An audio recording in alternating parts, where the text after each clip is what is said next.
Okay, for the sake of time, we're going to go ahead and get started here. Good afternoon. I want to welcome our guests. This is an important election coming up for Bend, and we want all of our neighbors to be informed voters. So the purpose of this forum is to inform. It is nonpartisan. We do not do candidate endorsements, and it is not a debate. The purpose is just to educate voters. We will be taking questions on the Q&A for those of you who were not able to submit questions in advance. We did get a lot of questions from registrations and also from our issues that our neighborhood association has been dealing with. So we will be asking questions. Candidates will have 2 minutes to introduce themselves. Then we'll have questions and they'll have 2 minutes to answer the questions that are posed to them. And then once we are finished with our questions, candidates will have 1 minute to close. And at this point, we are going to be playing a video to introduce you to Mountain View Neighborhood Association. By the way, I don't think I said this, but I'm Beth Hoover. I'm the chair of Mountain View.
Mountain View is the largest and most dynamic of the 13 neighborhoods in Bend.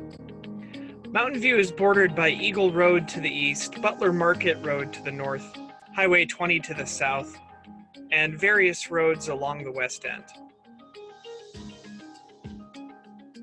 Mountain View is home to Worthy Brewing, including the Worthy Brewing Observatory. Mountain View also has the largest shopping district, the Forum, which has Costco, Whole Foods, Safeway, Old Navy, Big Lots, and a host of other local stores. With over a dozen restaurant options in the neighborhood, residents are spoiled for choice for great food. Mountain View also has great places to get together with friends and family, including 2 open-air tap houses, Rivers Place and On Tap. Both open-air tap houses have several food carts that park there year-round. These food cart lots and open-air tap houses provide an excellent opportunity to meet other members of the community. Mountain View also has amazing views of Pilot Butte, especially during 4th of July during the fireworks festival. Due to the presence of St. Charles, the largest hospital in Eastern Oregon, we have the highest concentration of elderly homes, senior care living facilities, and palliative care homes in all of Bend. We have some of the best public transportation lines in the entire city. It's served by 3 different bus lines, all of which go to Hawthorne Station. 2 schools are located within the neighborhood boundaries, Ensworth Elementary School and Mountain View High School. Some of the best parks in Bend are located in Mountain View, including Al Moody Park, Providence Park, Eagle Park, and Mountain View Park. Each neighborhood in Bend has a neighborhood association that works for the interests of its residents. The Mountain View Neighborhood Association is governed by a board of 7 members. Board members are elected annually at a large meeting open to all members of Mountain View Neighborhood Association. The neighborhood board meets once a month to discuss important neighborhood and community issues. Mountain View Neighborhood Association has its residents' interests at heart. We do everything from lobby for transportation safety initiatives, to tenant advocacy, to running campaigns for slow down signs and illegal fireworks signs that keep our neighborhood safe. MVNA hosts its own website, as well as a Facebook page, and has an active presence on Nextdoor to keep all of our neighborhood citizens informed. We are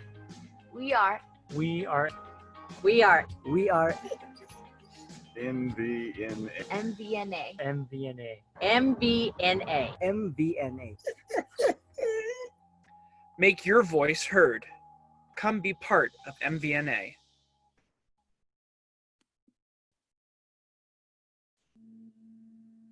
Okay, so thanks to Jason Barber, one of our board members, for that video. This is Beth Hoover again. I want to welcome and thank all of our candidates who are here with us this afternoon. We so much appreciate your spending your time with us to inform us. And we're going to start with 2-minute introductions. I know the slide said 3, but we're going to keep you to 2. And we will start with position number 1, Melanie first and then Justin. Thanks, Beth. Hi, I'm Melanie Keebler and I'm running for Bend City Council position 1. I'm running because I want to bring my perspective as a career public servant to our council. And I want to bring bold, positive leadership for the challenging times ahead. I grew up here in Bend. I graduated from Bend High, went to college in Michigan, and came back to Oregon for law school. I started working for the public as a prosecutor, first on the coast and then in the Valley. And then I became a victims' rights attorney for the nonprofit Oregon Crime Victims Law Center. We know that we're going to have to help our residents and our businesses recover from the COVID-19 pandemic. But that doesn't mean that the other issues we're facing as a city have gone away. I want to lead on making our transportation system safe and connected, making Bend more affordable by providing housing and childcare options, and making Bend a leader in the fight against climate change while growing our own local green economy. I want to make sure that as our city changes and grows, everyone here shares in the prosperity of that growth. Bend should be a welcoming place for all of us. I live in the Old Farm District Neighborhood Association, and I've attended board meetings and general meetings. I think the neighborhood associations are vital to helping make sure there's community input into city decision making. I'm happy to talk about how my campaign is financed. I'm proud to have over 160 individual donors, and I've received payments from 2 PACs. Those are local unions, the construction laborers and steam fitters and plumbers, and they've each donated $1,000 to my campaign. I'm endorsed by the Oregon League of Conservation Voters, the Sierra Club, the Oregon Working Families Party, and the Central Oregon Labor Chapter. I'm excited to be running a people-powered campaign, and I'm ready to get to work for all of Bend. Thanks.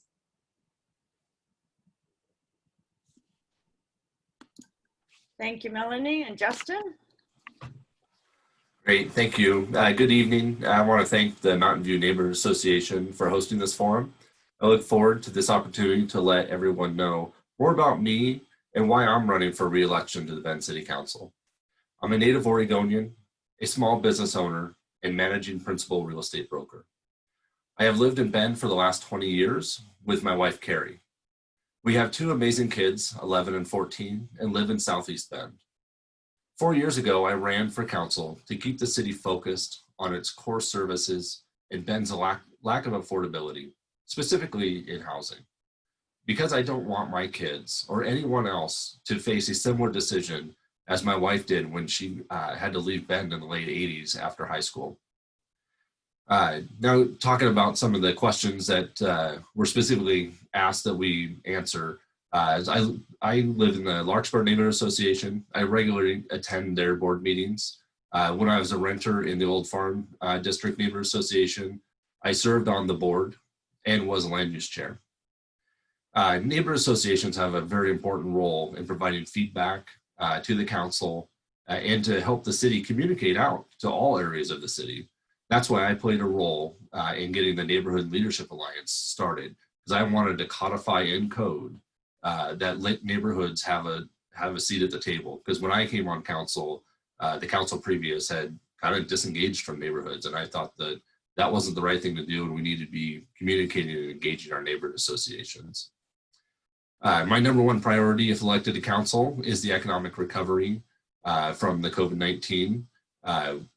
It's clearly where we've lost businesses. We're probably going to continue to lose businesses, but the city needs to make sure that it's not standing in the way of those businesses and how they need to operate to keep people safe, and then also to have a viable business. As far as organizations or PACs, I'm supported by the Central Oregon Association of Realtors. They have over 2,500 members with an average donation of $50. The Central Oregon Small Business PAC and the Bend Chamber PAC. Thank you. Okay, thank you, Justin. We're going to go to the candidates for position number 2. We'll start with Anthony and then August. Thank you. Hi, everybody. My name is Anthony Broadman. I'm running for Bend City Council position 2 because I love Bend and I want to serve this community the same way I've served the public my whole career. As an attorney, I serve federally recognized Indian tribes throughout the West, as well as businesses here in Bend. The City Council needs to be a good steward as our city grows, and we need to put families and businesses and neighborhoods in a position to succeed. I'll work to do that. I'll lead on ensuring that we have a safe, connected transportation system, east to west. I'll work to make sure that affordable housing is available to people who actually work in Bend. And I'll make sure that the city is a partner to workers and small businesses, much like I was able to do leading the initiative to open more streets for businesses downtown. My wife is Dr. Kate Broadman. She's a pediatrician at Summit BMC. We've raised our 3 daughters here in Bend. We live in the Summit West neighborhood. And while I don't regularly attend our neighborhood association meetings, I do regularly attend the city council meetings. I've seen your hard work as a neighborhood association, and I've seen the hard work of all of the neighborhood associations and how important it is for the council to listen. My priorities are making sure that we plan for growth, protect what makes our city exceptional, not just now, not just for my 3 daughters, but for generations to come. We need to fix our transportation system, make sure that people who work in Bend can afford to live here, and be a good partner to small businesses and workers. The biggest contributor to my campaign is you. I've received over 200 individual donations in the form of small donations from folks in Bend. I've received contributions from the Association of Realtors, the Bend Chamber of Commerce. I've also, I think I'm the only candidate in any of the races who's received the support of the Bend firefighters, which I'm really honored by. I've received the support of the Oregon League of Conservation Voters and the Sierra Club, along with every major local labor organization. I'm really grateful for the opportunity to speak with all of you and more importantly, hear your concerns. That's the job of council, to listen to you, to act. Again, it's Anthony Broadman. I'm running for position 2 and I would be honored to have your support. Thank you.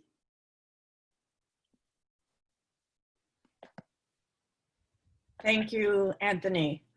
And now we'll go to August. Is my mic working? It's all good? Okay. Yes, it is. Sweet. Hi, I'm August Paul Johnson. I'm 18 years old and I'm a college student at OSU Cascades. This is my first freshman year.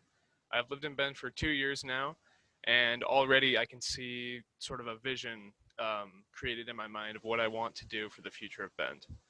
I don't live on the east side. I actually live on the river west side of Bend, so I can't say or promise that I know anything about what east side people know or want. But what I can say is that I, as a young person, understand how young people feel, think, and what we really want to do in Bend. The things that I want to do if elected for city council is really approach Bend with a viewpoint that everyone who lives in Bend wants to strive and prosper in Bend. And to do that, you have to have good jobs, a good household to live into or move into, and a good community for all. So what I want to do for Bend is first expand Bend's urban growth boundary to the east. to provide for more communities and more housing, so to lower the housing prices in Bend and actually build more local businesses as well. Businesses that will provide jobs for more people moving to Bend, or for people looking for just a better job in general.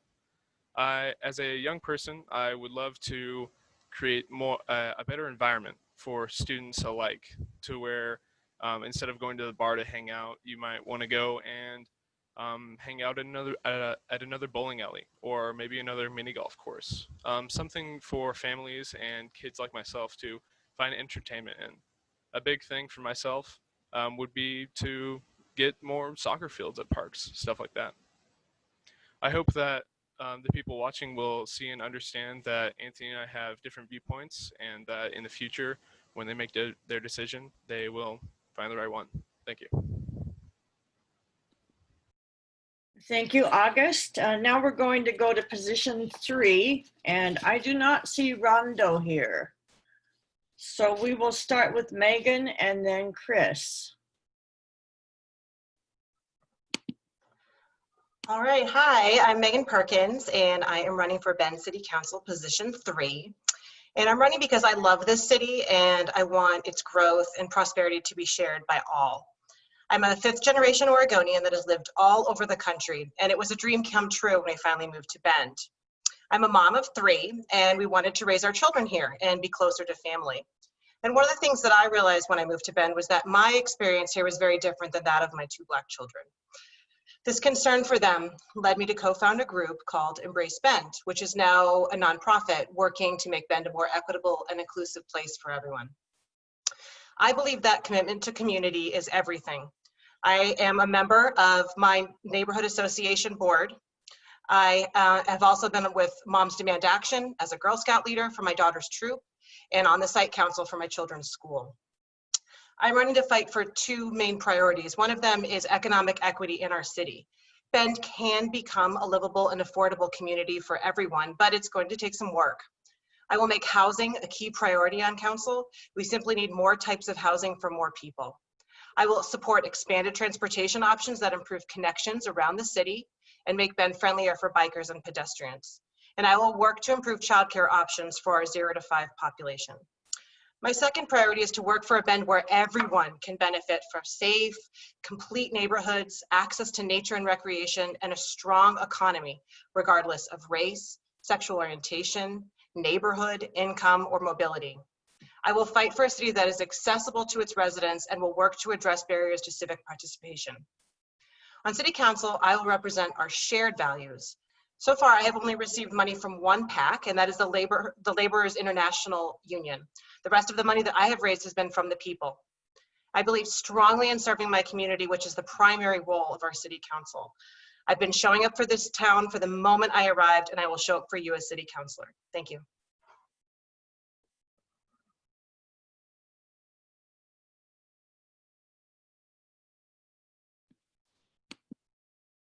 Thank you, Megan. Chris, we'll go with you next. Great. Thank you, Beth. Thank you, MVNA, for the opportunity to be here and for spending your evening with us.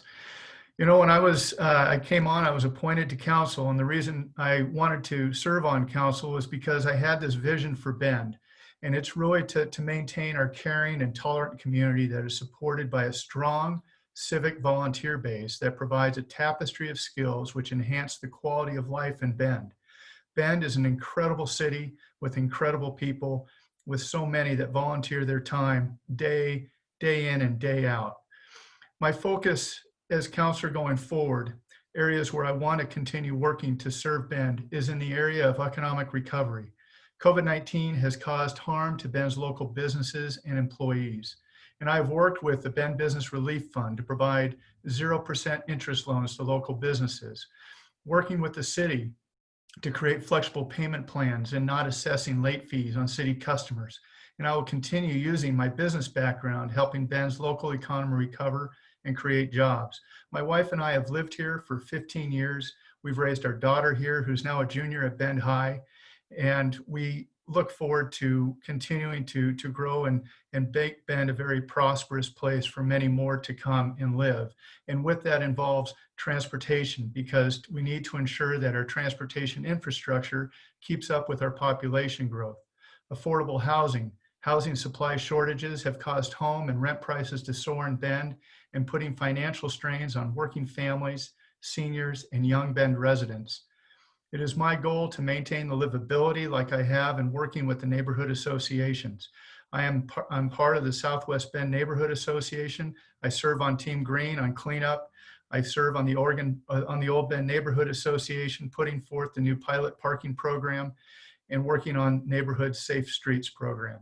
I look forward to continuing to serve, and I look forward to your continued support and being more involved as you have been, so we can continue to keep our neighborhoods livable, safe, and enjoyable for many here to come. Thank you, Chris. Okay, we will go to position number 4 now. And we'll start with Michael, then Rita, then Anand. Thank you. Thank you, Beth. Thank you, Mountain View Neighborhood Association, and thank all the candidates for joining us here tonight. My name is Michael Hughes. I'm a council candidate for Bend City Council position 4.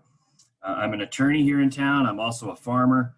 I live here in Southeast Bend with my wife, my 13-year-old son, our dog Ella. And, you know, over the years, I've done a lot of work for people, whether it be individuals or small business owners or property owners, and work and fought for them to try to be able to exercise their rights, whether it be property rights or whether it be business owners trying to figure out really difficult regulations so that they can operate their business. So I bring a lot of common sense experience in addition to extensive legal experience. And, you know, I'm running for this position because I believe in Bend. I believe Bend is a great city today. I believe we're at a crossroads where we're going to become a bigger city. And in order to be as great tomorrow as we are today, we're going to need some leadership that's willing to make some tough decisions and that's willing to use some common sense so that when we do expand as a city, we do so and maintain the current livability we have. Now, I'm a member of the Southeast. We live in the Southeast neighborhood, Southeast Bend Neighborhood Association. And I think it's good that we're having this discussion tonight because neighborhood associations are important. And this particular neighborhood association covers a pretty diverse group of residential areas, everything from Mountain High to the Pines to the Bridges to some of the newer developments and then some of the older neighborhoods that exist. And these neighborhood associations are important so that they can bring the problems to the city council. So it's important that the city council also listens to the neighborhood associations because they're going to be aware of what the current problems are. And our number one priority is recovering from the economic problems that the pandemic has caused us. And that's what I would like to focus on if I'm elected to the city council. Thank you. Thank you, Michael. We'll go now to Rita. Hi, my name's Rita Schenkelberg and my pronouns are she, her, and they, them, and I'm running for Bend City Council position 4. I initially began this journey of running for Bend City Council as I began to learn about local government. I learned how much Bend City Council has power over whether people are getting their basic needs met or not, whether the roads are safe, and whether we can kind of work cohesively as a city. As a queer person of color, I haven't seen a whole lot of leaders that look like me within any position of power. And so when I decided to run, I knew that it was going to be a lot of work. And I know you all are out there. Thank you for all of the people who have supported me. You all have been instrumental to this entire process. I represent a community that has had almost no representation, especially in the city of Bend. And I know that is not only game-changing for myself, but also for so much of our community here. Another reason why I'm running for Bend City Council is as a queer person of color, I have a pretty unique lived experience here. Bend has been pretty a lack of diversity, and a lot of the feedback that I've received from the voters is that there has been diversity here for a really long time, and they just haven't had a voice and they haven't been brought to the forefront. So it's incredibly important that I'm elected here for position 4. Where I live right now is the Orchard District. They're in Midtown. It's such a gorgeous, gorgeous neighborhood. And my priority is really bringing diverse voices to Bend City Council, making sure that they're heard, and making sure there are actions that follow those words and that emotional labor that they put in. Some of my donors are over 200 of some of the individuals watching right now. Thank you all for your support. And I did receive a donation from Liuna PAC. Thank you.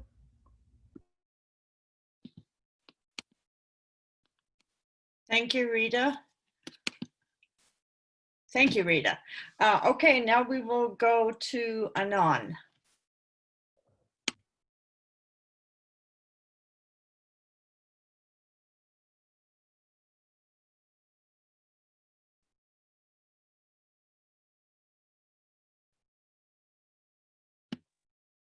Anon, can you? I was muted. I apologize. My name is Anon Bubba Walters. You can call me Bubba. It's much easier. And I feel grossly underprepared after listening to all the other candidates speak. They are very eloquent and had a very long list of things that they want to accomplish. And I give them kudos for that. I'm just a regular Bendonite. I live here. I work here. I wanted to run for Bend City Council to represent the people that actually live and work in this town that aren't lawyers, doctors, or living on the West Hills, or moved here from California, or whatever, you know, other place you came here before Bend. I have lived in Bend on and off since the 80s. I love the city. I think the city is fantastic. I could choose to live anywhere in the world, but this is where I am. I want to be on the city council to make my voice heard, as well as all the voices that are out there building the big houses, putting together all the projects, and just living in this beautiful community. I appreciate all of the support and all my friends and everybody else on this journey. I have not been sponsored by any PAC, political action committees.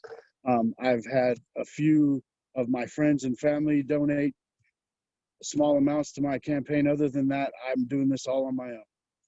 I appreciate the opportunity to speak here tonight, and I hope all of you have a great evening, and thank you so much for this opportunity. And then thank you. And at this point, we're going to go into our question and answer portion of tonight's forum. I'm going to remind everybody 2 minutes for responses, and I will turn it over to Steve Pine and Carol Elwood from our board. They're going to be asking the questions. So Steve, I think you will probably start. And I believe I'm unmuted. Is that correct? Yes. Okay, you can hear me. Good. Well, I want to echo Beth's sentiments and thank everyone for being here. This is a very important opportunity for everyone. So let's just go ahead and dive right in. I am a member of the board. I'm the treasurer of the board. I've been with the board for about a year and in Bend for a couple of years. So here we go. The first question is under the topic of marginalized voices. You can see the question there. It's regarding the history of tension. And this question is going to go for position 3. I don't believe that Rondo is on, so we'll go in the order of Megan and then Chris in the answers. So the question is regarding the history of tension between East and West Bend, specifically in representation at the city. How will you address the inequity of East Side representation on city committees and commissions? Megan? All right, I think I'm unmuted and camera's on. I think this is a really great question. And I think that, you know, this is a huge priority for my campaign. And that is that everybody needs a voice in Bend. And what we've seen in the past is a very specific type of person with a very specific type of income level, with a very living in a very specific type of the part of the city, with a very specific color skin, has been represented on committees, in all forms of civic participation. And I want to open that up so that we can all be a part of decision making in this city. I think that the committee structure is a great place to start, because that is a real good entry point for a lot of people, and they have a lot of power over recommending policies and decisions for our city council. So I would recommend that our committee structure, that when you're applying for committees, first of all, that the city page websites are easy to understand, and that we take away any form of barriers in terms of specific resumes that you need to have, specific experience, and really focus more on learned experience, lived experience, and getting a broad representation of all types of people on these committees, so that we can actually have a more equitable outcome for our city policies.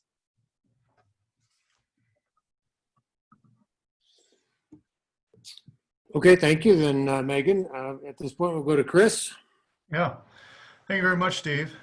This is an area that, as I mentioned in my opening, city of Bend is growing at a rapid pace, and I think that the city has kind of grew out of touch with that rapid growth and the population and the diversity of the population.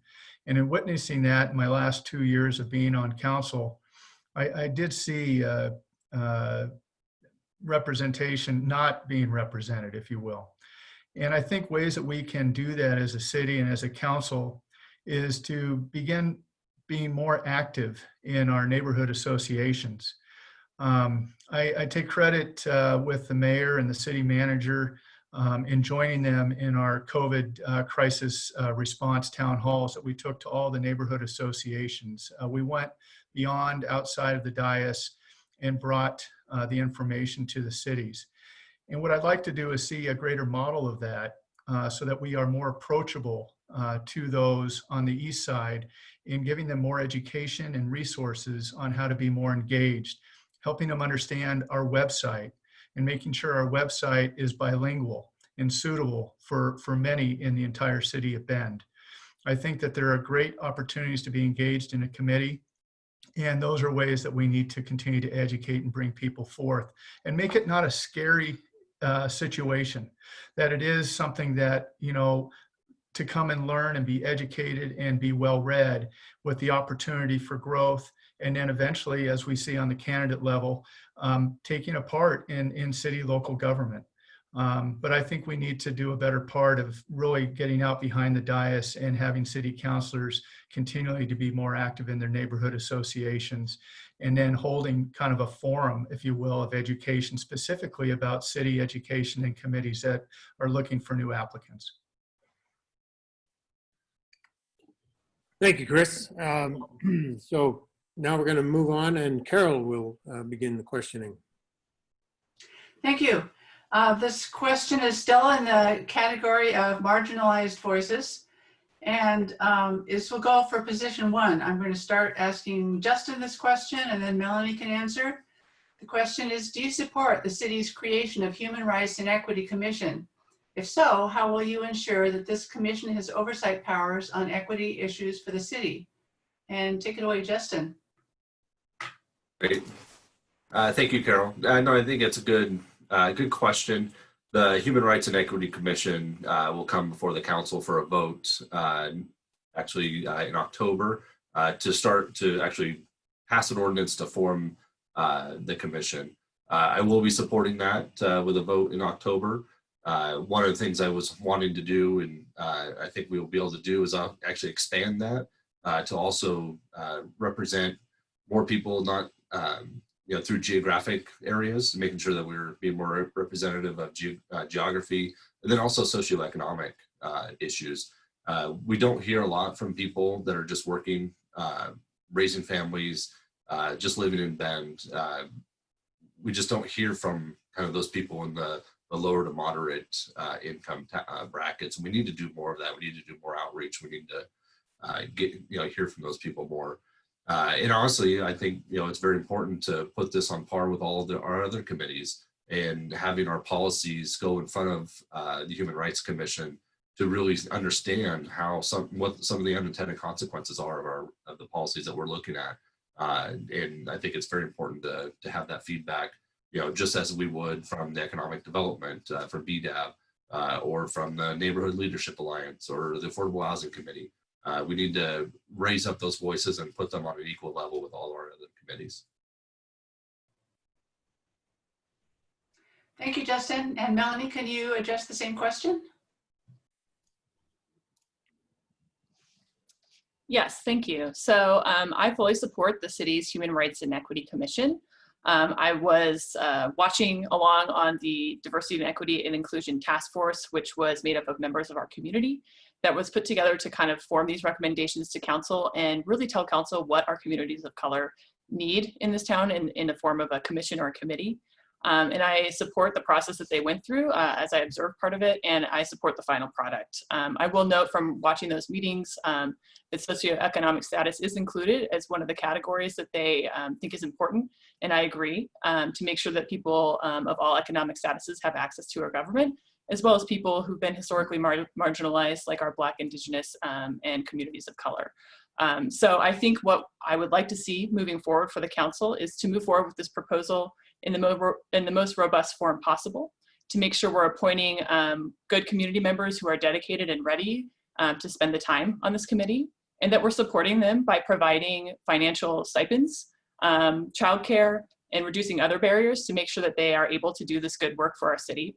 I'd like to see the HREC potentially involved in goal setting or other major council decisions to help hold us accountable to those equity goals that we want to be setting every 2 years. And I would like to see also the HREC have some ability to provide some level of restorative justice to the community. That was one of the aspects that the members of the task force had heard and recommended be a part of this commission, so that people who experience injustice or prejudice in our community have another resource to help them find the appropriate place to take those complaints, or to receive a form of mediated restorative justice right here in our city to help them heal and move forward, and to help the people who are accountable for those injustices or those prejudices learn and hopefully do better in the future. So I'm fully in support of this commission and would not have voted no, as my opponent did, on moving it forward to council. Thanks.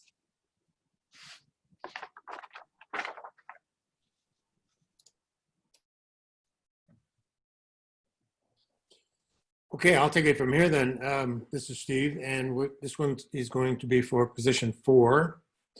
We'll start with Michael and go to Rita and then Anand or Bubba. The question 4 question 4 is not on the screen yet. Question 4, here we go. Why do you support Bend becoming a sanctuary city? Why or why not? So, Michael?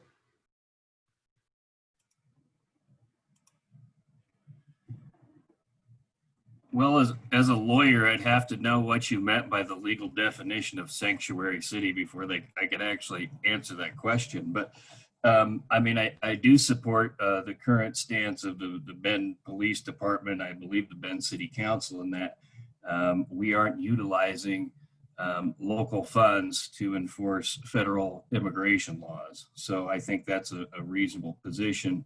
I think the term sanctuary city is a loaded term a little bit because it's kind of thrown out there without looking at some of the legal implications that are behind both at the extradition process and the fact that the state and many local jurisdictions have signed off onto an interstate compact and detainer act that requires certain obligations for the state and local officials, especially with regard to not only interstate detention and transportation for extradition, but also with certain immigration orders that come down from an immigration court. So I think it's one of those issues that before I would give any sort of answer, I would need to see a pretty strong legal definition, because I've seen different different people's different ideas of what a sanctuary city is or isn't.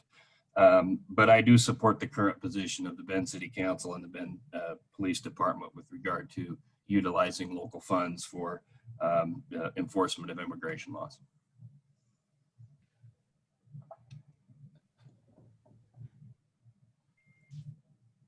All right, thank you. So we'll, the same question, please, for Rita. Thank you for this question.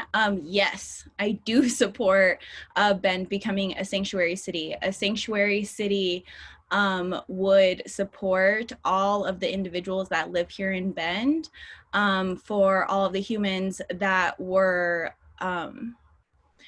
who were there in front of the ICE buses, what was that, a month and a half ago, and for all of the humans directly affected, and for the humans that don't feel comfortable leaving their homes because of the federal choices that are happening right now.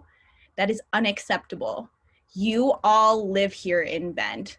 And the reality is Bend can support all of the individuals that live here if they choose to be a sanctuary city.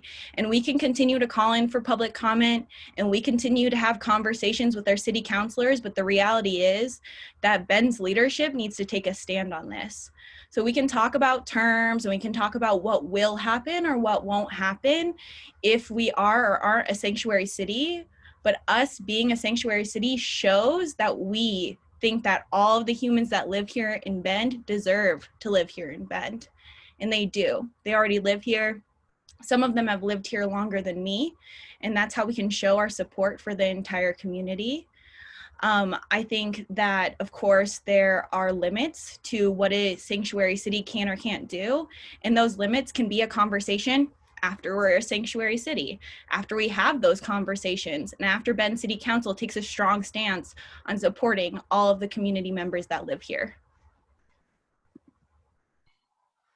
Thank you, Rita. Yeah, Bubba, the same question goes to you. And Carol, yes, we are out of order. So I'm not a lawyer, so the verbiage doesn't bother me so much. I would disagree with Rita in the fact that I think we should have the conversation first and then decide based on the definitions of what that sanctuary city can or cannot do, decide whether we should be a sanctuary city or not. It's a law, whether you agree with it or not, and laws are broken, there has to be some consequence. We are a country built on law. So we need to have those conversations, come to those agreements, and then make the decision based on facts and knowledge and not emotion and empathy. I fully agree that some of these people have lived here longer than even I have, and there are legal ways for them to go about becoming citizens or members of our community where they don't have to fear going outside. I think those ways should be opened up. Instead of being 1-lane roads, should be 10-lane highways, but that's a whole nother conversation. So as far as becoming a sanctuary city is concerned, I think that's a conversation that needs to be had before a decision is made. Thanks, Bubba. And now we'll go back to question 3, Carol. Yeah, thanks. This will be the last question in the category of marginalized voices and for position 4. So I'm going to ask Michael, because we went out of order, I'm a little confused. Position 2 will answer this question. So Anthony first, and then August. The question is, the recent search and hiring process for the new Bend police chief received criticisms from some residents. How would you improve the city's hiring process to ensure more diverse candidates for future city positions? Thank you, Carol. It's a great question. I mean, this was the perfect storm of COVID and timing, and of course, the 2020 civil rights movement. I would say I don't think it's fair for staff to have put all of the political decisions on their shoulders. I think, one, we need to involve more diverse viewpoints in attracting good candidates for every job in Bend, not just police chief. And I would also say that I think when there was, I'll call it political consternation regarding the hiring of the police chief, that city council could have been more involved in taking some of that pressure off of staff and explaining better why the decisions were made. I think at the end of the day, we want to rely on our city staff. They are professionals.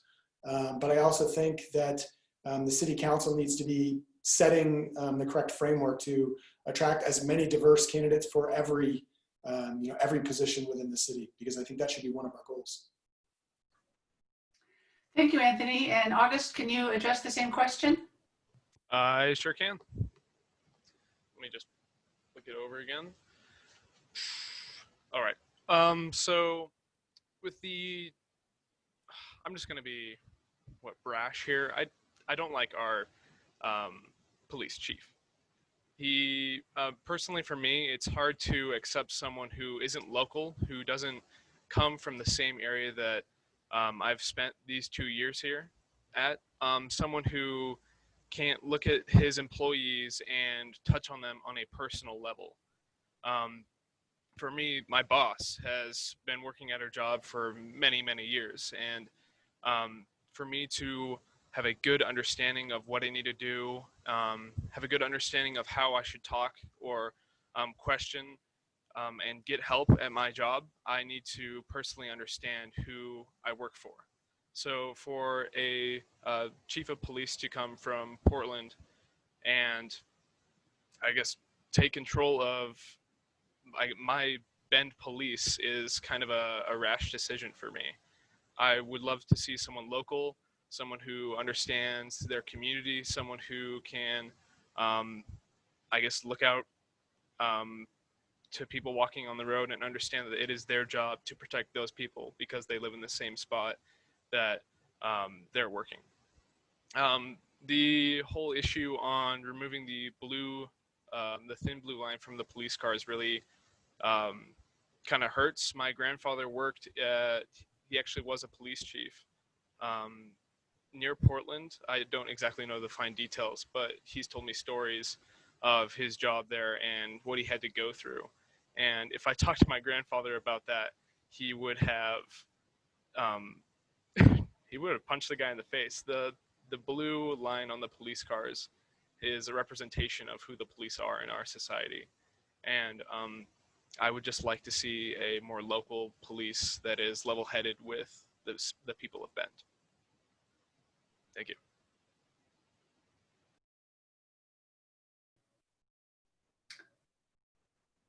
Thanks, August and Paul. Steve, you can ask the next question. Video's off. Oops. Okay, we're going to move on to the topic of transportation. And this question we'll start with for position 3. And again, I don't believe Rondo is with us, so we'll start this time with Chris and then go to Megan. So the question is, MVNA residents expressed concern that widening of 27th Street may create a de facto bypass route from Highway 97 at Empire to 27th at Highway 20. Would you support constructing a bypass further east of the city?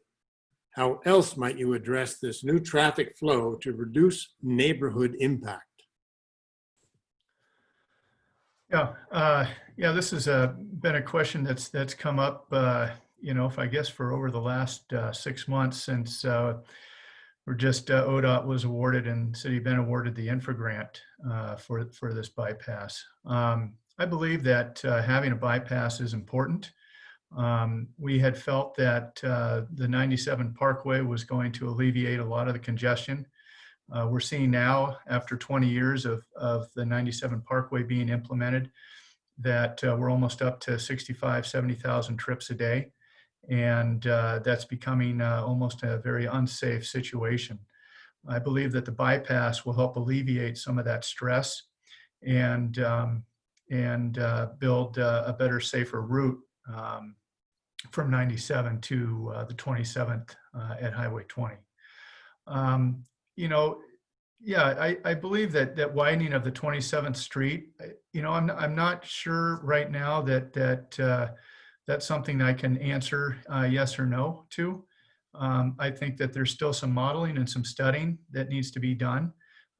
We've got, a transportation bond that's coming on the November 3rd ballot that is going to do a number of things, and it's very balanced and has lots of things for everybody in the entire city. So I'm very excited about that being on the ballot on November 3rd for the voters to make that decision. My hopes are that it does pass. Would I support constructing a bypass further east of the city? Yes, I would. And I think it's, like I mentioned earlier, I think that the traffic flow is definitely something of concern and does need to be addressed, and that we need to look at how the transportation bond is going to support that as if the bypass was going to come in. Thank you, Chris. Appreciate that. And the same question then, Megan? This is a really good question, and I think this is one of those questions where, I can say I personally don't know the answer to these questions, and the reason why I don't know the answer to these questions is because, I first of all don't live in areas that would be affected by this, and second of all, there is a lot of work that needs to be done and a lot of studies to go in that need to be done in order to answer these questions. I do get concerned about widening of roads because I feel like it would mean more traffic. Let me tell you about the process that I would go through to work on this on City Council. First of all, I would talk to the people in the neighborhood associations that are most directly affected by this. I would also go to the impacted neighborhoods. I would go to local businesses. And I would see their thoughts, see their concerns, and would work with the city staff on modeling and really getting to understand the issue better. Also, while I'm intrigued by the idea of bypass on sort of East Bypass, from a financial standpoint, these projects cost a lot of money. And we also don't want to contribute to, sprawl in our community even more. I worry that it would mean a lot of pass through for businesses that are, in the more core of our city. And so I think it's just it's experience that we would need to do more work on and really respect the process of the transportation system plan that we already have in place. This is the work of a lot of people from a lot of different areas of our community, and really prioritize those projects that they have put forth through a lot of compromise and it's just what's best for our city right now. Thanks, Megan. Appreciate that. Carol, take it away. Thanks, Steve. This question is still on transportation, and it's going to go to position 1. I'm going to ask Melanie to answer first, and then we'll go to Justin. Beyond the transportation bond that is going to voters, what will you do to make Bend safer for bikes and pedestrians? How would you improve pedestrian crossings, such as those at Butler Market, in light of the 1,000+ new units expected from the Petrosa Master Plan that will be east of Deschutes Market Road?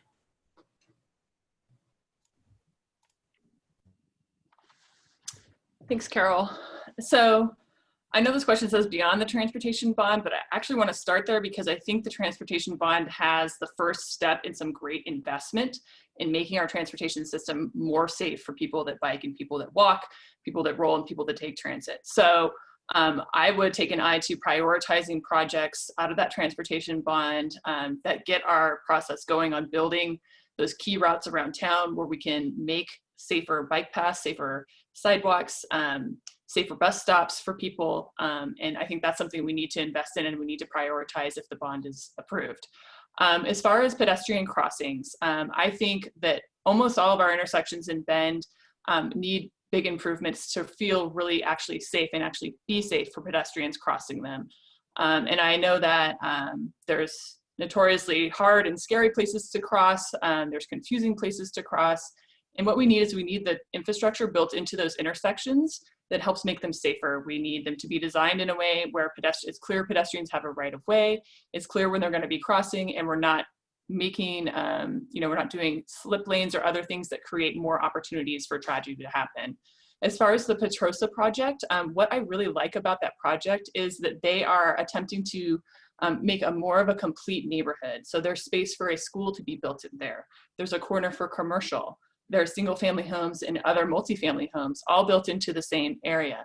And what that means is that you can walk, bike, or roll down to the store to get your groceries. You could have your kid hopefully safely get to school on the paths that are in your neighborhood, and you don't need to rely on your car as much to get around. And if we reduce the volume of people that are driving out of the neighborhood because they have what they need right there, then we're hopefully not going to see as many cars coming through some of these intersections and causing safety issues for pedestrians. So I like the idea of having these complete neighborhoods that help people to use other modes of transportation and keep some of that congestion and that volume of cars out of our intersections. Thank you, Melanie. And Justin, will you please answer the same question? Yeah, thank you. I think the bond, if it does pass, there's about $50 million worth of multimodal type projects in there, in addition to a lot of the other projects that will incorporate some sort of multimodal piece into them, whether it's an intersection improvement or a corridor improvement. You end up with multimodal bike ped type improvements, but just standalone bike ped improvements are about $50 million in the transportation bond. So not only is it a good start, but it's far more investment than the city of Bend has ever had in bike ped. As far as Butler Market, my guess is that you're probably getting to, because that Petrosa master plan and what they're going to have, the commercial amenities that they do have planned for the neighborhood, there's going to be a lot of desire from adjacent neighborhoods. I think the one to the south across Butler Market, they're now all of a sudden going to have commercial amenities that they've never had. And that's kind of been a food desert out there. And so I think we do need to make sure that people can cross from that neighborhood into the Petrosa neighborhood to be able to get to those commercial amenities. And that definitely needs to be safe. Obviously, there's a roundabout going in, or roundabouts going in at Butler Market and Deschutes Market, and Butler Market and Eagle. And so those give pedestrians areas where they can cross safely. The other thing that we focused on during my time on council are these pedestrian safe crossings throughout the city, but particularly in the 3rd Street corridor where people are crossing anyway. And so we need to give them a good crossing place. I think of the one on South 3rd Street at where the Canal Trail comes across 3rd Street at, near Fred Meyer. And having those rapid beacons, flashing beacons that somebody can press and actually have a pedestrian safe island in the median. So that way it makes it a lot easier. So you're just crossing 2 lanes of traffic instead of trying to get across 5. Justin, and I forgot to mention that was an example of a question we have gathered from our attendees tonight. And Steve can go on to the next transportation question. Okay, thanks, Carol. This will be for position 4. And we'll start in reverse order there. We'll start with Bubba and go to Rita and then Michael. So as you can see, the question is, Northeast Purcell Street has long been a serious concern due to speeding, cut-through traffic, and it dead ending in our neighborhood instead of serving as the collector street that it's supposed to be. How would you improve the traffic and safety on Northeast Purcell Street beyond simply completing the street? Haven't driven that route quite a bit.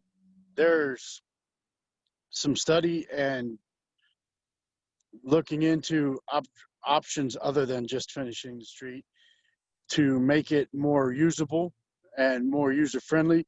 Right now, with that whole area being torn up for the roundabouts, Purcell is seeing a huge amount of traffic, and it's been challenging to get around in that end of town since they broke ground. Once the new roundabouts open up, I'd like to see what the traffic counts are then when you have Deschutes Market, Butler Market, Eagle, and 27th all back up and running at full speed. I would definitely support looking into any kind of alternatives for making Purcell more user-friendly, especially now that it's tied into those roundabouts, and make it a collector street so that we can cut down on some of 27th Street and even some of Butler Market. It's one of those issues that would take some study and looking into what is feasible, what's affordable, and what after this, if this traffic bond passes, how they approached it and are attempting to solve it already. But yeah, I would be all in support of making Purcell more usable. I drive it quite regularly. Thank you. Okay, thanks, Bill. I appreciate it. Rita, the same question to you. Thanks. As someone also who drives it a lot, I think that it's incredibly important that we support the transportation bond. There are projects within the transportation bond that will make that route definitely more navigationally friendly and more movable for all humans. And it really comes back to not only the people in the cars, but the people that are walking and biking. You know, when you're driving pretty quickly through a lot of those neighborhood areas, and I think a lot of humans that drive around that area know what I mean, it wouldn't be safe to walk or bike. It doesn't feel safe, even though it is within a neighborhood. And so looking at how do we get the connectivity on those streets with having the sidewalks connecting, we have established bike lanes, and really looking at those non-vehicle commuters as they're going towards the north and south parts of town. I think it's also an additional conversation about the types of ways that we can encourage people to drive the speed limit in those areas. So whether that's speed bumps or an increase in infrastructure, looking at signs or other pieces that make it safe for all of the humans that are commuting in those roads, whether they're driving, taking transit, walking, and or biking. Okay, thanks, Rita. And the same question for you, Michael. Thank you. Well, I'm very familiar with Northeast Purcell Street. I've driven that a lot. We used to live up in the northeast part of Bend before we moved to Southeast Bend. So I'm very familiar with that street. And, you know, essentially, once you get south of Butler Market on Northeast Purcell there, the traffic sometimes goes incredibly fast for a residential neighborhood. So obviously, I think traffic studies need to be done to see if the speed limit needs to be slowed down. And if not, they need to do more enforcement of the speed limit in that area. Because I've seen cars go through there at 40, 50 miles an hour. And I know the people that live on there can probably even tell worse nightmares. And, you know, but the key is the city's got to finish that. That's been unfinished for as long as I've lived here. And what happens is once you get off on the Northeast Holiday Avenue there's not a lot of sidewalks in that area as well, because some of those are older streets. So they clearly need to finish up Northeast Purcell, connect it to Northeast Purcell. That's going to connect it to Northeast Courtney Drive, which is going to help it feed into Northeast 27th Street. Now, obviously, we've got traffic jammed up north of there on Empire and Butler Market. But we need to make this residential area safe. And if that means lowering the speed limit, then that's what we need to do. And if that means enforcing the speed limit in that area, then I would support that as well, because I've seen it. I've seen cars go through there so fast it makes your head spin. And I know the people who live there are concerned, and their kids are driving their bikes up and down the streets and the sidewalks, and they're worried. So, you know, I think those are some things we can do in the immediate without doing a whole lot of changes to the ordinance or anything that would allow the citizens there to feel a little safer. You know, just maybe some targeted enforcement of the speed limit so we can get people to slow down. But ultimately, they need to finish the road. That's the end of the story. They need to finish the road.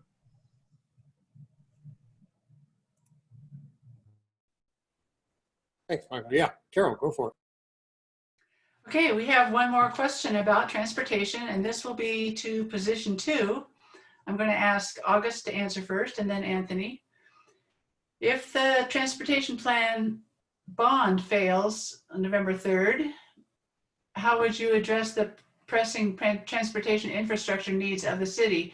And I'd like to probably insert another little piece not printed here. Do you support the transportation bond? All right.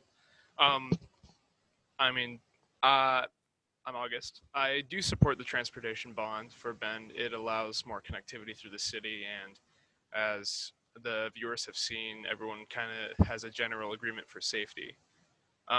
If the bond does fail this coming November, what I have to say to the voters is that you just have to look out for your safety. That's kind of what the U.S. is all about, is that as a person, you are responsible for yourself and your actions and what you do and what you say.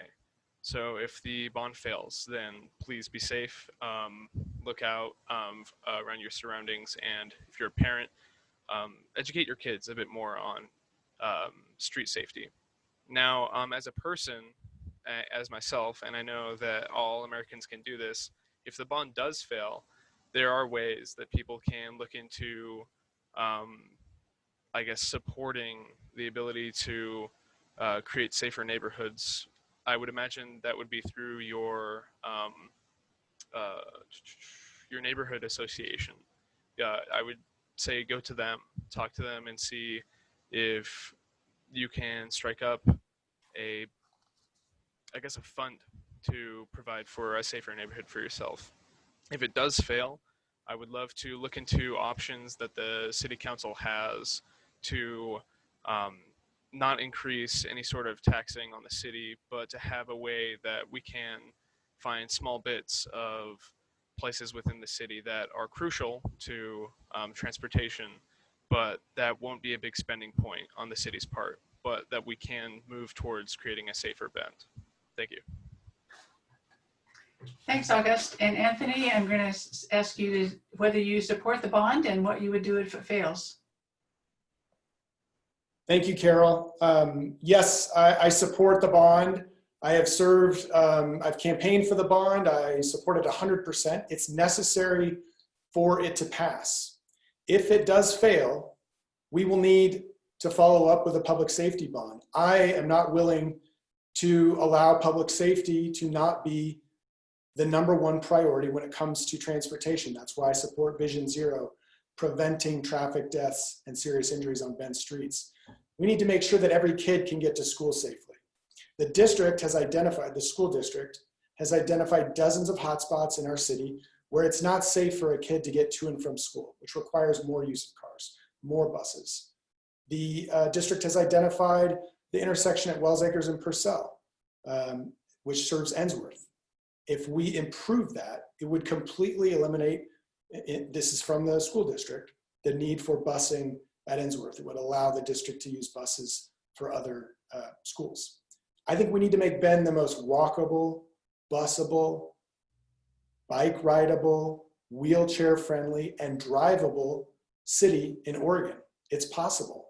If we have connected routes where you can get anywhere in this city that you choose using the appropriate mode of transportation, it will make this city not only the greatest place to walk, not only the greatest place to use a wheelchair, it'll make it the greatest place to drive. And if we have a connected, safe transportation system, it'll reduce cut-through traffic.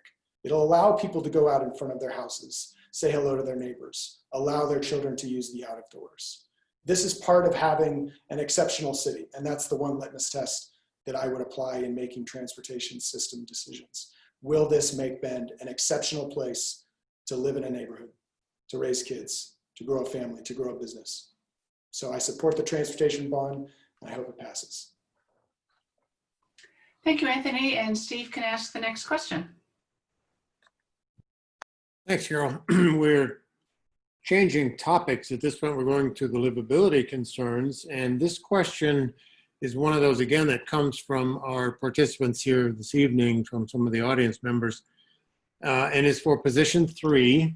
So we'll start again. Let's see, we'll do Megan, you'll be first, and then we'll go to Chris. So the question is, regarding the pandemic, some have questioned the city's handling of the COVID response, balancing residents' needs with tourism demands. Bars open, but schools closed, or how marginalized communities have been disproportionately impacted. How would you propose the city address the pandemic to improve conditions for all Bend residents? All right, thank you for this question. Having just received an email a couple of hours ago stating that my third grader will not be returning to school until the 26th at a minimum, this topic is really on my mind right now. I'll start with the past. And I have to say, one of the things that really did upset me with the way that the city handled the pandemic was the fact that the city took a vacation during the height of our, the real strong cases of our pandemic in July. That was not the time to take a vacation. This is something that has not happened, in our country since 1918. This is something that has not affected Bend so dramatically since maybe the housing crisis in 2008. This is a public health crisis. And there was a month between, between city council meetings. So secondly, I have a problem with the fact that we were encouraging people to stay away. We were discouraging people from, being in Airbnbs and in hotels, but we weren't enforcing it. We were telling people to wear a mask, but we weren't enforcing it. And so going forward, I think that we need a stronger public health stance on COVID. It is the only way that our kids are going to go back to school. It is the only way that we are going to get through this. And as we start the process of figuring out how we're going to get out of this, and as we start the process of rebuilding economically and as a community, we need to be thinking about the people that are disproportionately affected by this virus. And that is our Black and brown neighbors, that are our essential workers, and our seniors.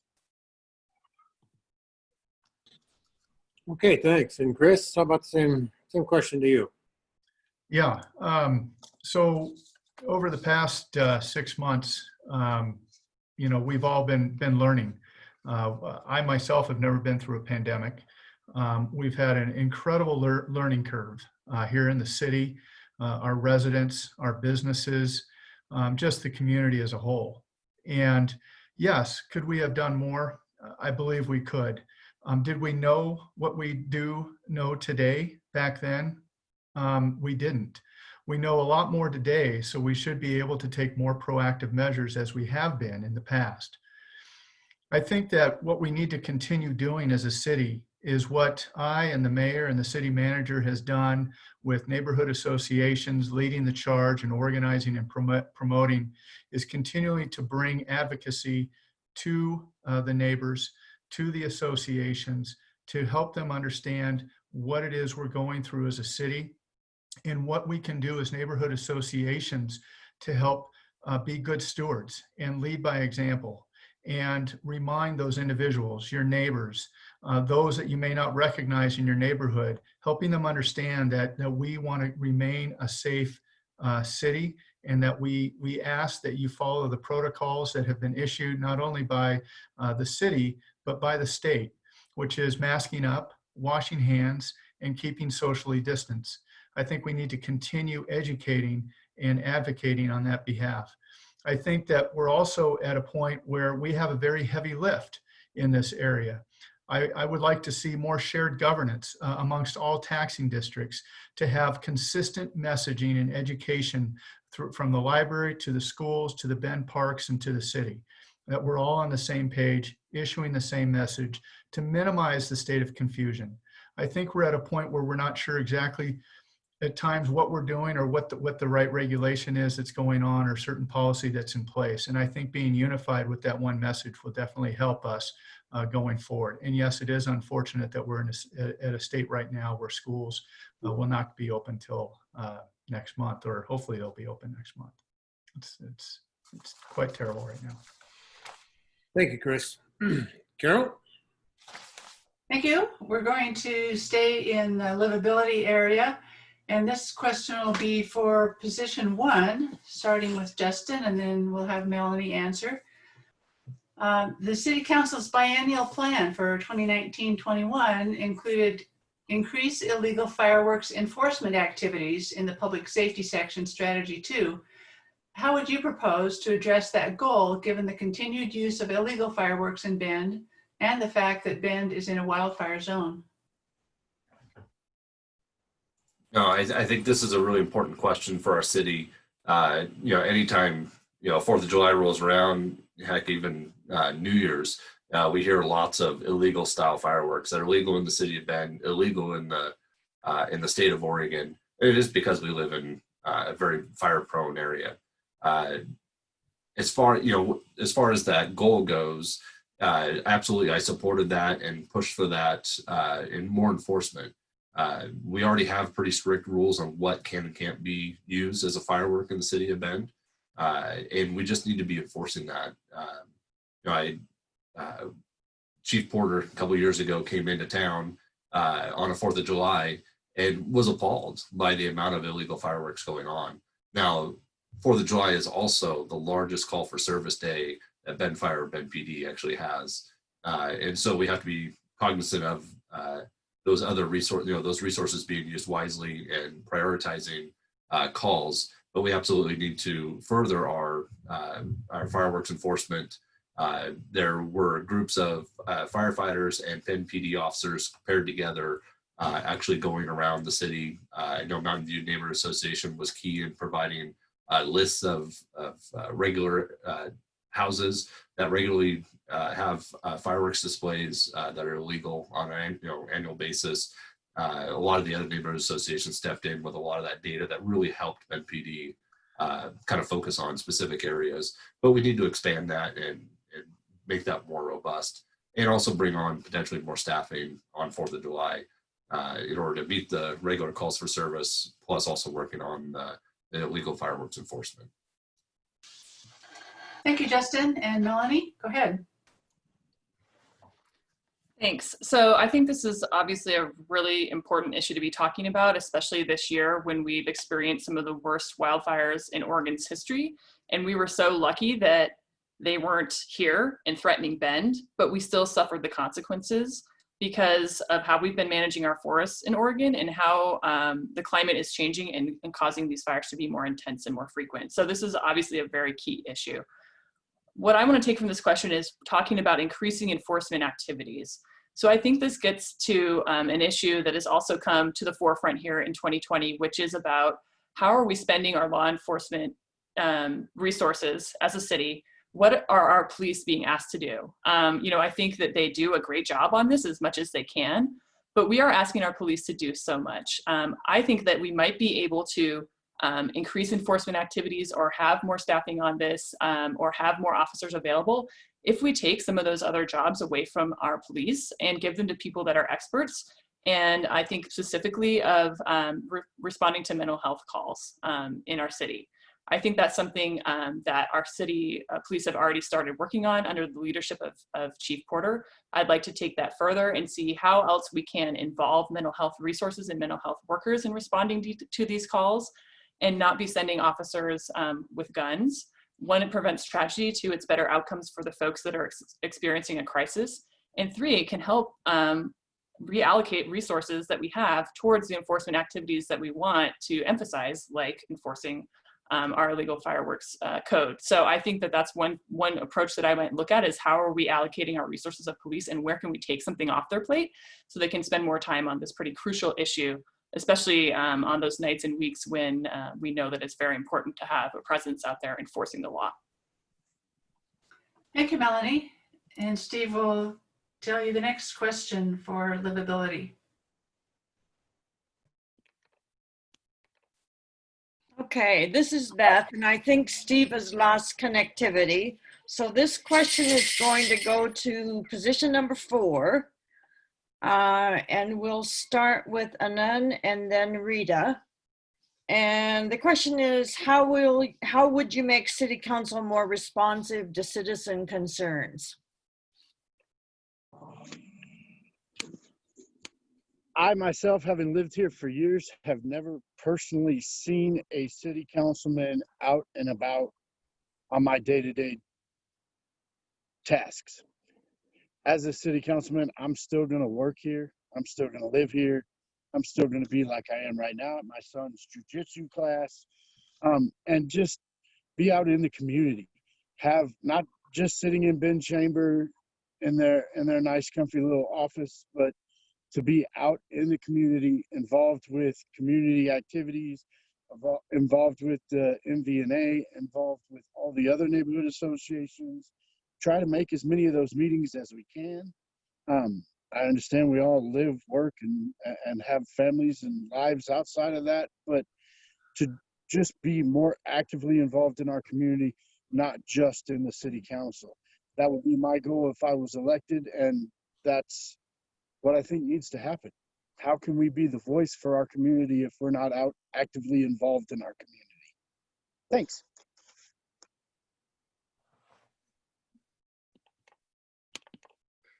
Okay, and Rita, the same question. How would you make city council more responsive to citizen concerns?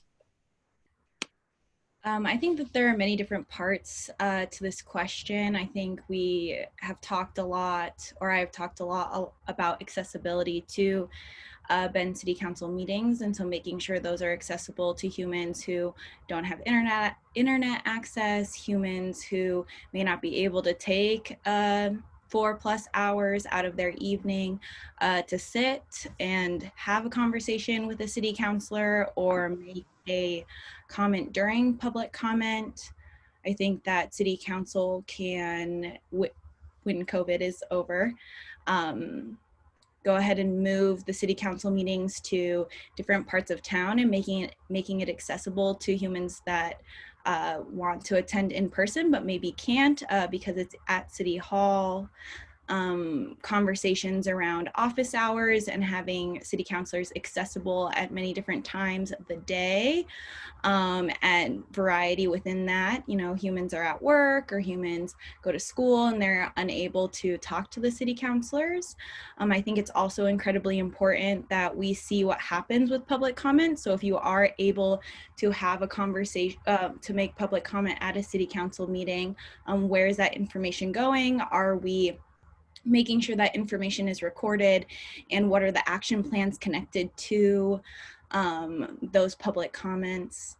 I think it's also incredibly important through the neighborhood associations, just conversations between the planning commission and between the neighborhood associations. When neighborhood associations are having conversations about concerns of development within their neighborhoods, where is that information going? Is city council really hearing them, and where kind of their values and support lies? So thank you.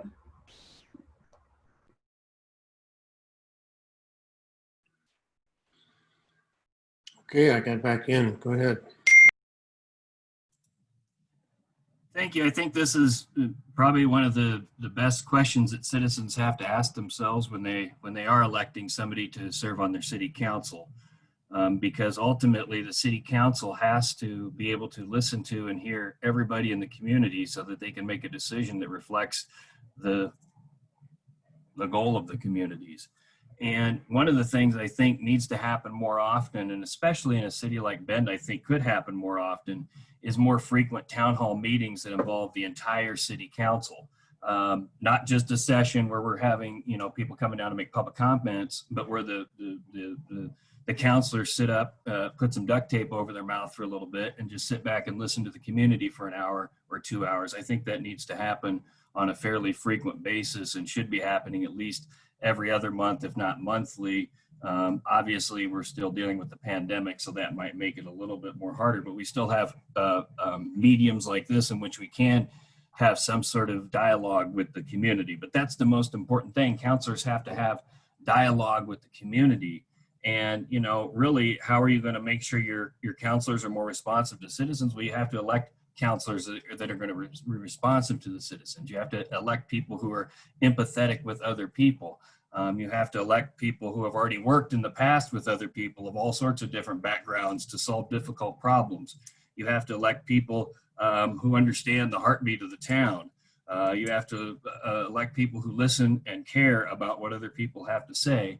And I think it's important to elect people who have not only done all those things, have not only talked the talk about how to do those things, but have also walked the walk in how to do those things. People who have done things in the past and achieved things. It's important to look at that and elect people who are going to have a track record of success And when you do that, if you elect people who have those attributes, you will have politicians that are responsive to the citizens, in my belief. Thank you. Thank you, Michael. Yeah, Carol, take it away. Thank you. The next question, our final one for livability, is for position 2. Anthony first and then August. The question is, what role do you believe the city should play in increasing affordable childcare options in Bend? And what ideas do you have for increasing childcare options?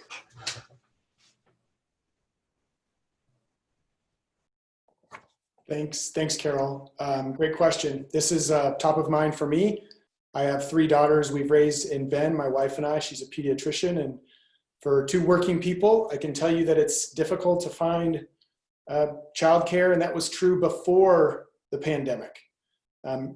Focusing on what we are entering into after the pandemic, I expect that it will be even more difficult. We've lost childcare providers, and one thing I have made a proposal for is to use more empty commercial real estate.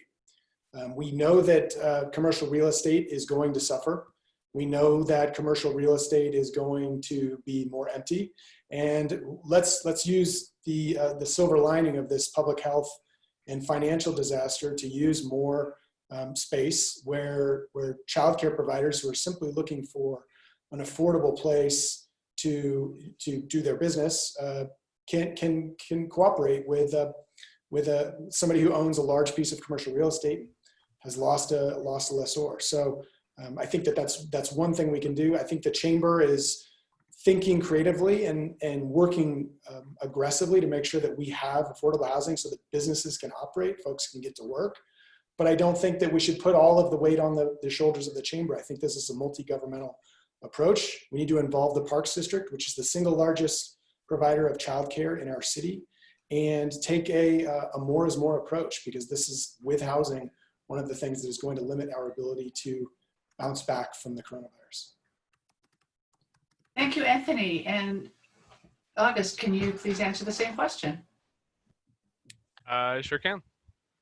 This definitely isn't my platform, but I am in support of childcare. I understand being I guess, the middle child of 8 kids in a family, that childcare has definitely been a huge thing as a part of my life. Within Bend, what I would say the biggest thing or the biggest problem that Bend has right as of now due to COVID would be that our schools unfortunately aren't opened up for kids to go back to school and have that connection basis with their teachers, with their I guess their friends and the classmates all around them.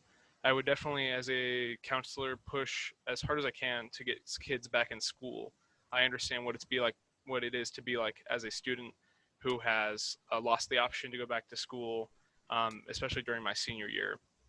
For younger kids, I would love to go out into the community just as basically a person and talk to community members about what we can do to give parents the ability to have a daycare for young kids at their own house. I've been on Facebook talking to quite a bit of people. I've seen and commented on posts about moms who no longer have the option to go to work because their kids are also at home, and now they have to take care of their kids because the schools are closed. So I think that there are many options, and that one of them is to have more of a community-driven focus to have, I guess, small daycares up and around, and that the city can step in and try to push for schools and help out people who are just trying to be good friends to their friends' kids. Thank you. Thanks, August. And I'll let Steve go on with the next category of affordable housing. Okay, so here we are with affordable housing, and this is for position 3. And we'll start then in position 3 this time with Chris and go to Megan. So the question is, where do you stand on the building of micro units in existing neighborhoods where property is zoned for single family housing? Yeah, thank you. One, I am in favor of micro units. But with that said, it's important to note too that we have a public hearing on this issue October 7th. Looking forward to having additional public input on this. I think it's really important because this is a new housing type that we're learning about and looking at other cities that have modeled this successfully, and that we plan to take those learnings, and I'm sure that we'll be tweaking it and seeing how well they'll work here in our city. I think micro units is a necessary type of housing. We're in a situation now where we have a really seriously housing gap. We have individuals that live in the city of Bend who can't afford to actually live and work here, which is unfortunate. And I believe micro units will provide that opportunity for them, that gap to be able to live here. Right now the micro units, if I recall correctly, is that we've updated the zoning. We're only medium and high density is going to be restricted to this, and no longer allowed in low density housing, and looks like residential districts. It will be an area of focus for the Bend Central District, and there's also a lot size requirement for each of the zones. So there's many areas that we've looked at as City Council to ensure that we're not going to disrupt the neighborhoods, that we're going to make sure that we implement the micro units in a way that's favorable to the city of Bend, and most importantly, providing a solution for those that want to live, work, and play here and raise a family. Thank you, Chris. Megan, the same question. A friend of mine said this, and I thought it was really brilliant. She said that, cities are dynamic and that they're constantly evolving. And I think micro units are a really good example of that, because we need types of housing for all types of people from all income levels in our community. And micro units are a really good form of alternate housing. I do support them being in residential areas for the simple fact that the vast majority of land in Bend is zoned as residential, and if we want these to be successful, we need them to be in residential areas. Rita and I talk about this a lot, and it's the concept of that we need to sort of reimagine the neighborhood. It is possible to put duplexes, triplexes, micro units. It's possible to put these in our neighborhoods and still retain the character of our neighborhoods. So it's not something that as a community we should be afraid of or uncomfortable with, because we can make them be a part of our neighborhoods. I also want to address something, and that's that micro units have the potential to really help out our houseless population or our near houseless population in our city. A lot of our houseless neighbors have jobs, but they can't afford rent, much less a mortgage. And so these micro units are a way for this population to have a place to call home. So, along with all of the other aspects that we need to look at with houselessness, which is a permanent warming shelter, more affordable housing, more alternate housing like micro units, but also tiny homes, and more supportive housing for our houseless neighbors so that they have a low barrier start of housing, and also a supportive structure with healthcare and supportive services. Thank you, Megan. Yeah, Carol, you're up. Okay, Steve. Still in affordable housing issue. Position 1 can answer this question. We'll start with Melanie and then Justin. A question often arises concerning where affordable housing goes in Bend. Would you favor measures to ensure there is equitable distribution of affordable housing in all neighborhoods? Do you think that all new developments in Bend should be required to include affordable housing units? Go ahead, Melanie. Thanks, Carol. So first I want to say that I think Bend has a really great affordable housing committee. that does a great job in supporting the projects that we've seen over the years sort of coming up around town to provide this sort of housing for people that are making 80% or less of the area median income.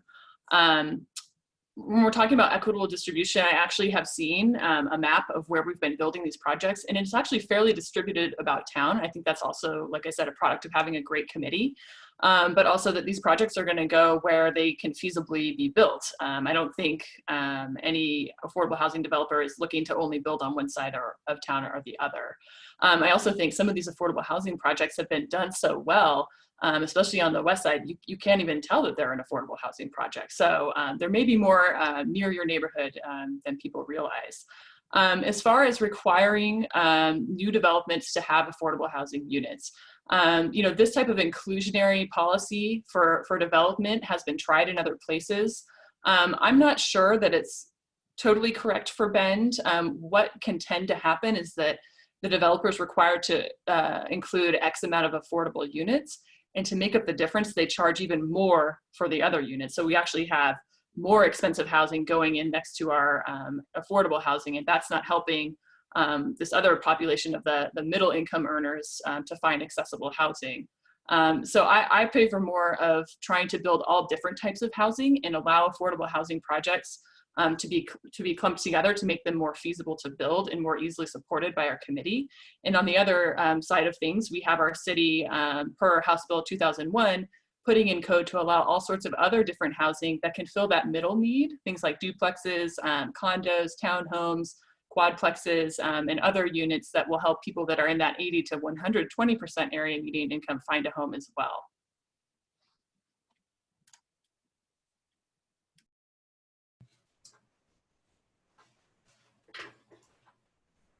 Thank you. Justin, go ahead. All right, thank you. Yeah, we really do, as part of our status with the Housing and Urban Development part of the federal government, in order to receive community development block grants, we actually have to do an impediments analysis. And so we do part of that impediments analysis that we do look and see where our capital A subsidized affordable housing is going. And it is pretty well distributed. There is a little bit of a gap in the Northwest part, but really that was the last analysis was done prior to Azimuth 315 going into Northwest Crossing. Now we also have Habitat for Humanity has a townhouse project off of Juniper, just north of Newport Avenue. So when you start seeing some of those projects come online, it'll actually have a pretty good equal representation of our subsidized affordable housing. Now we also need housing that's affordable by design.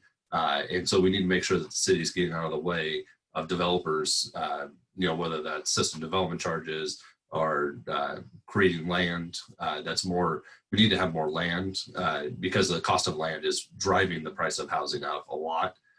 You can't have developable land going for the prices it's going for. And we also actually see a disconnect in the land markets because there's a lot of speculation in going on in land. And so you're actually seeing a driving up of the land prices that's really has no connection really to what that land should be costing once you take into account the cost for actually putting in infrastructure and then building those houses.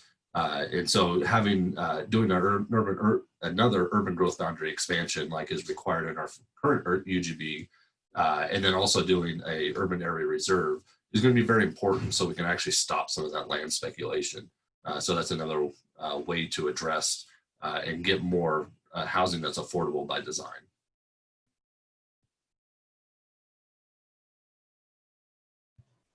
Thank you, Justin. And Steve can ask the next question. Well, thank you, Carol. I think that we have a question showing up here in a couple of moments. Here it is. So this question will be for position 4. And we will start this time with Michael and go to Rita and then Bubba. So question 4, this question is, what are your plans for supporting mental health in Central Oregon? This is a broad question, and I encourage you to think about the intersections of mental health and police, underserved and indigenous communities, K-12 schools, trauma-based counseling, the Central Oregon workforce, and any other issues that intersect with mental health.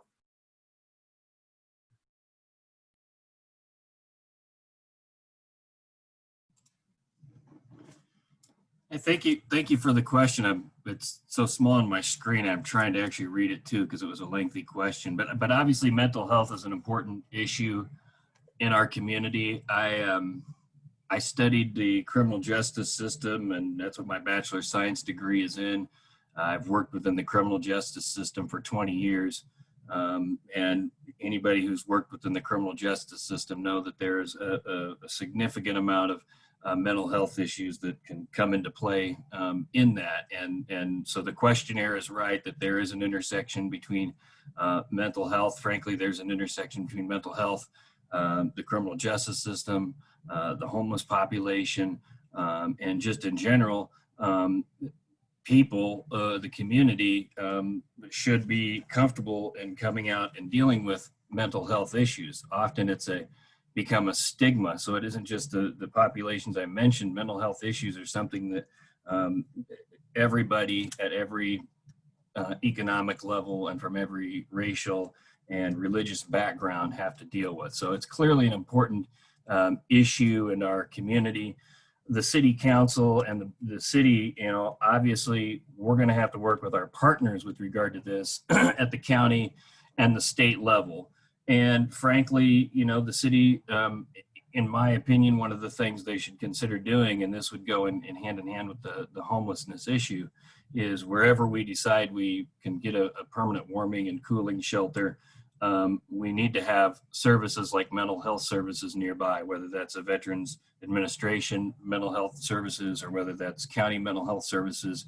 They need to go hand in hand. And so as a city councilor, I would support those type of cooperative workings where we can try to tackle two issues at once. But mental health is a big issue that the city's going to have to work with our partners so that we can deal with the issue appropriately. Thank you, Michael. I appreciate that. Rita, same question to you.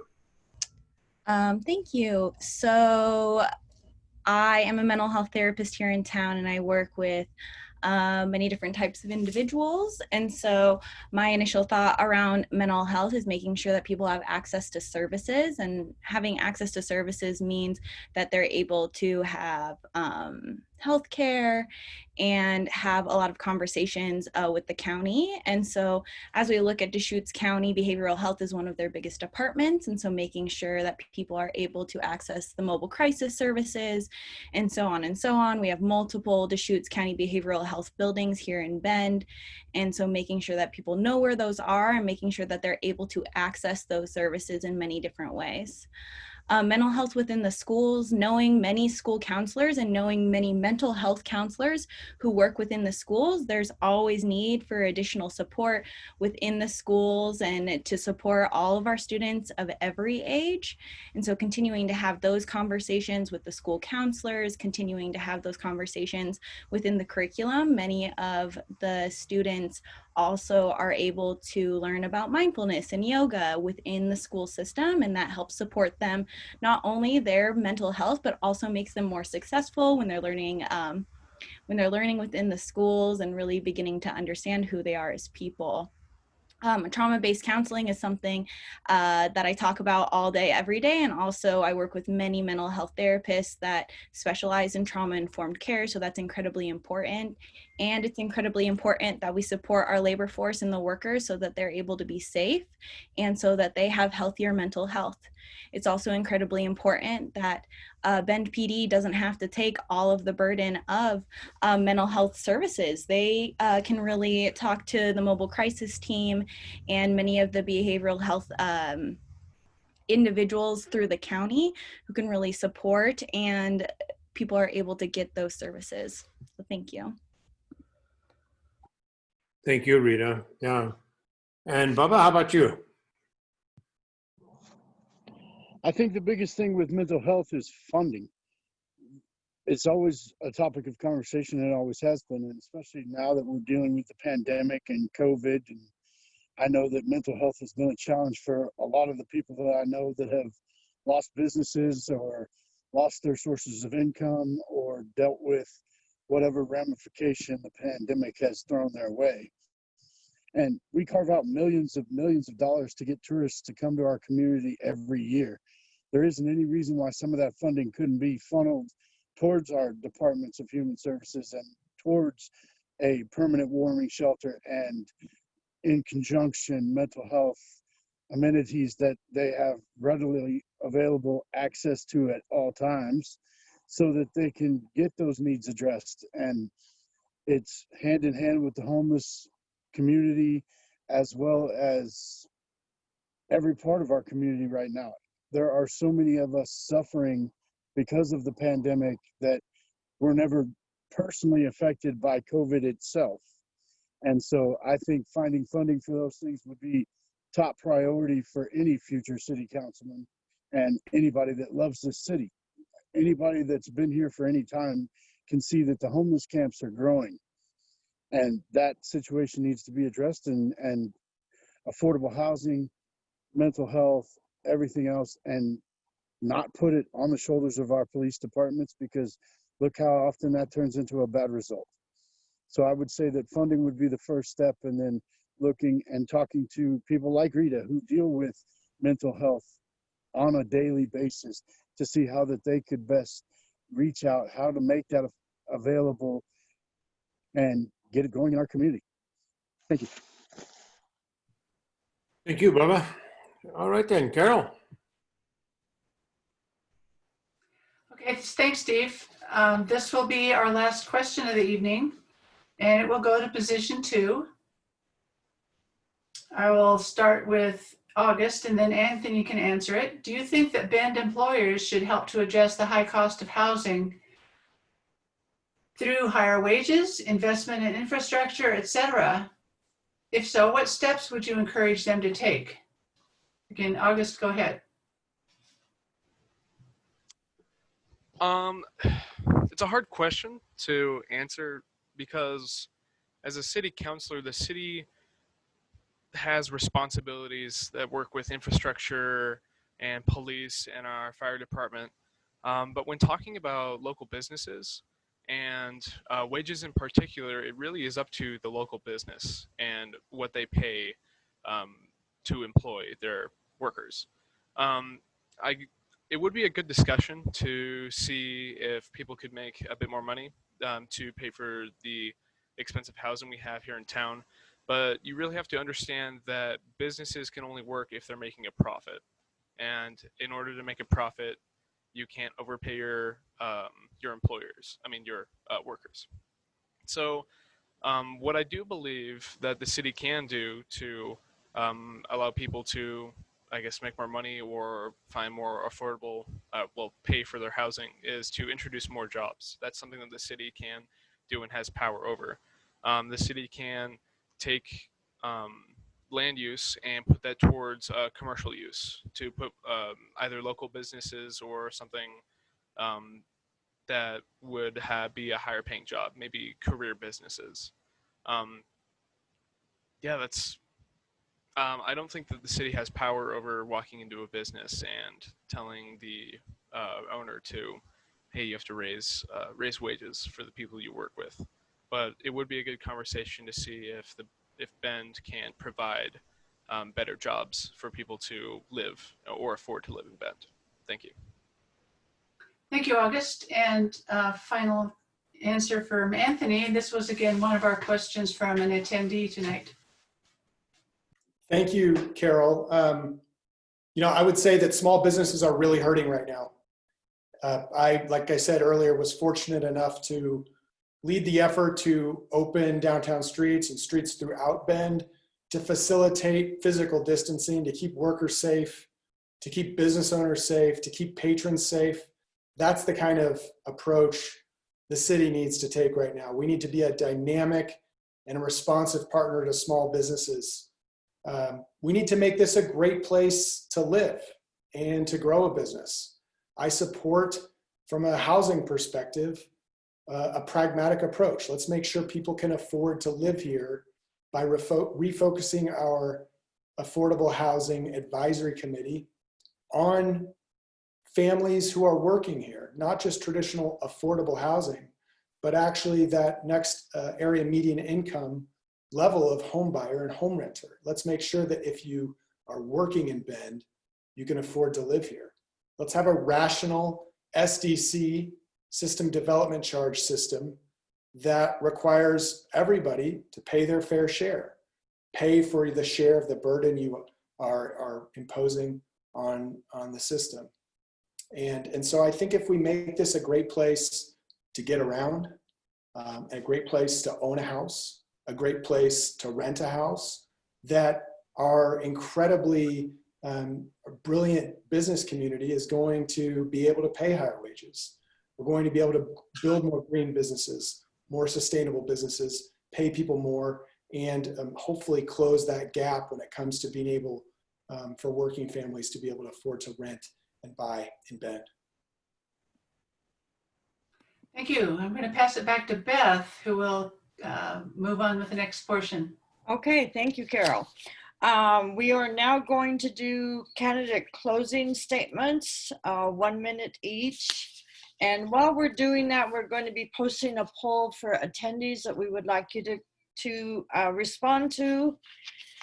So we will, and also we're going to be posting contact information for each of the candidates. We'll start with position 4, and Anand, we'll start with you, then Rita, then Michael.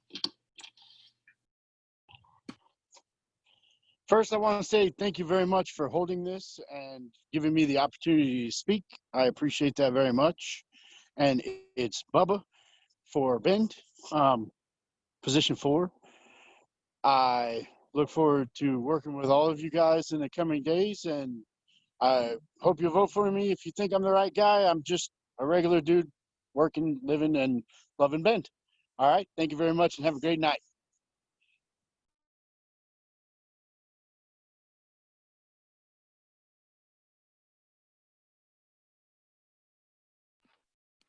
Okay, Rita? Hi, everyone. Thank you for everyone that's been watching, and thank you all for your support. Thank you for holding this forum and allowing us to have a conversation. It was nice to have all of the candidates here tonight and hear a bunch of different perspectives.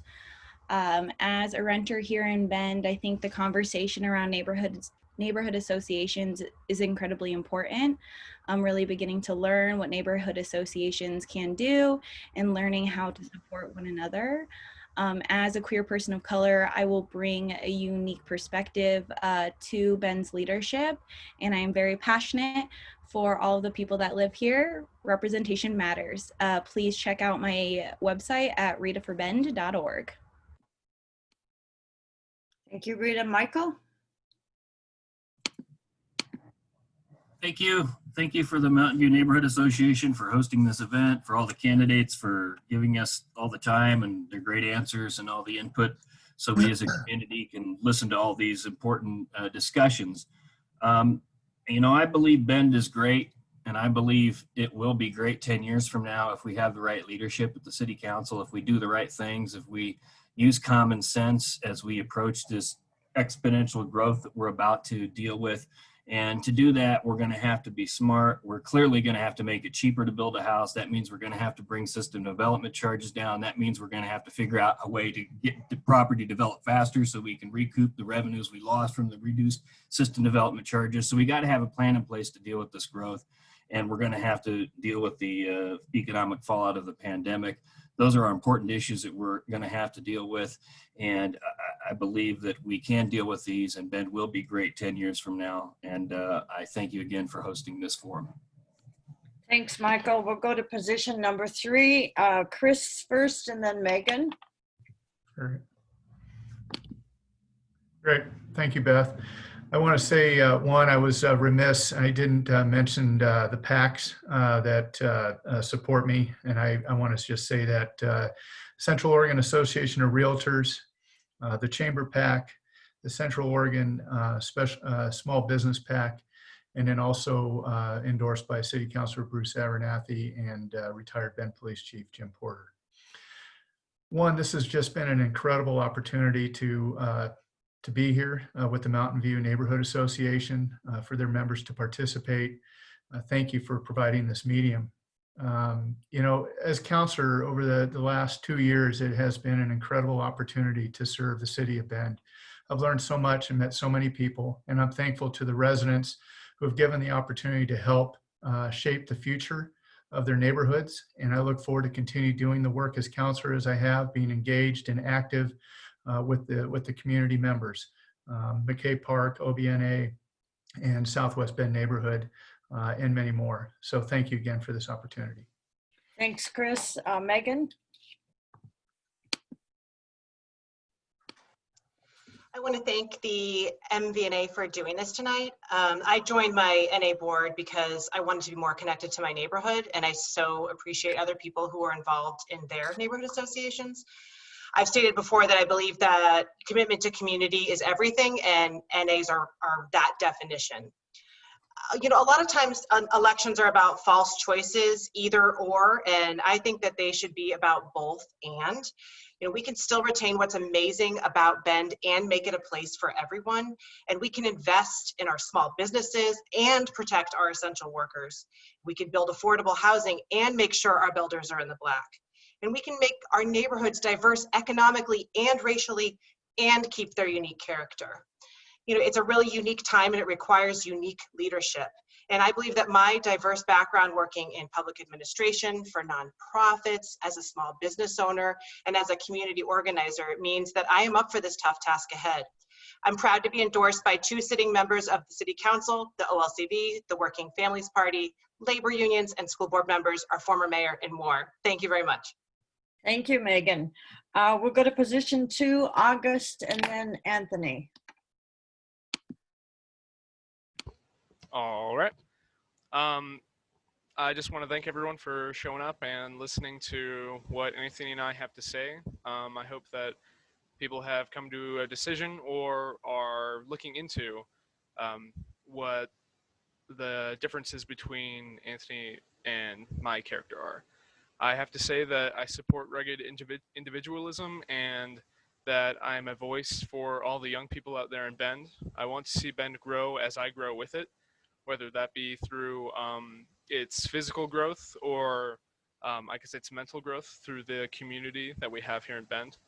I just have to say that I love Bend and that I don't see this as a competitive competition where I have to hate my opponent or anything like that. I consider Anthony and I good friends, and I hope that in the future, him and I will maybe do something together. Yeah, thank you very much. Thank you, August. Anthony? Thank you to the Neighborhood Association, Mountain View, for having us. Thank you to all of the work that you do on behalf of our entire city and your neighborhood. The City Council needs to be a good steward as our city grows. We need to plan for growth. I will work to lead transportation, to make sure that if you work in Bend, you can afford to live here, and ensure that the city's a dynamic partner to small businesses and workers as we bounce back from the coronavirus. You know, my first week as an attorney, I had no gray hair, and I was sitting in the office of an elected official at a federally recognized Indian tribe, and she told me, "Don't ever tell me what I can't do." And that's the kind of public servant I want to be. I think we can have a safe, connected transportation system. I think we can make sure if you work in Bend, you can live here. I think we can do something about homelessness, which went up 12% before the coronavirus. I think we can ensure that the promise of this city is available to every single person in it, no matter your race, no matter where you were born, no matter which side of town you live on. Again, my name is Anthony Broadman. I would be honored to have your support. Thank you. Thank you, Anthony. We'll go to position 1, Justin, and then Melanie. Thank you again to the Mountain View Neighbor Association for hosting. 4 years ago, I promised to tackle Bend's big problems, like crumbling streets and a lack of affordable housing, without raising taxes on people already struggling to make ends meet. Since I entered office, Bend has repaired a record number of lane miles of streets without resorting to a regressive gas tax, made key improvements to our transportation system like Empire and Murphy corridors, and implemented a wide variety of affordable housing policies. Bend's biggest challenge today is the economic distress caused to residents and businesses by COVID-19. I support efforts to reduce the burden the city places on those most affected by the economic slowdown. I'm proud to be endorsed by a wide variety of different people from different political backgrounds, including current Mayor Pro Tem Bruce Abernathy and former mayors Orrin Teeter and Casey Rhodes. Thank you for your time this evening, and I ask for your vote this November. And I also want to give a quick shout out to my son. Happy birthday, Levin, and I'll be down shortly for some ice cream cake. Thank you, Justin. Melanie? Thanks, Beth, and thanks everybody for attending this great forum. I think this neighborhood association in particular knows that the next 4 years are going to be critical for Bend's development into a sustainable city and a sustainable community. We have to plan for economic recovery, what our future growth will look like, and how we can make Bend affordable and welcoming to everyone. I believe I'm the best choice to join our city council in position 1 and lead in this moment. I supported the council's decision to move quickly to help our downtown businesses by opening up street space for them to operate safely. I think we can't wait to invest in our transportation system. And I want us to have a robust Human Rights and Equity Commission and to listen and act when our communities of color tell us what they need. We need to move forward together on the challenges we're facing as a city in order to reach Bend's full potential as a livable, thriving city surrounded by natural beauty. I will use my background as an attorney working for the public to make a positive difference for the city of Bend. I hope I've earned your vote today. I'm proud to be endorsed by former Mayor Jim Clinton, former Mayor Pro Tem Mark Capel, and many other community leaders. Find more about me and support my campaign at melaniekeebler.com. Thanks. Thank you, Melanie. And I want to thank all of our candidates. You guys have given us incredible answers, and you've made our jobs as voters more interesting and more difficult. But we do thank you so much for being here. We have recorded this session, and we will post it both on our NBNA Facebook page and on YouTube. So if you're interested in going back and looking at things, please do that. I want to thank all the attendees and your questions that you put into the Q&A. If they didn't get answered, we will try to get answers for you. Thank you, everyone, and good night. Go enjoy your evenings.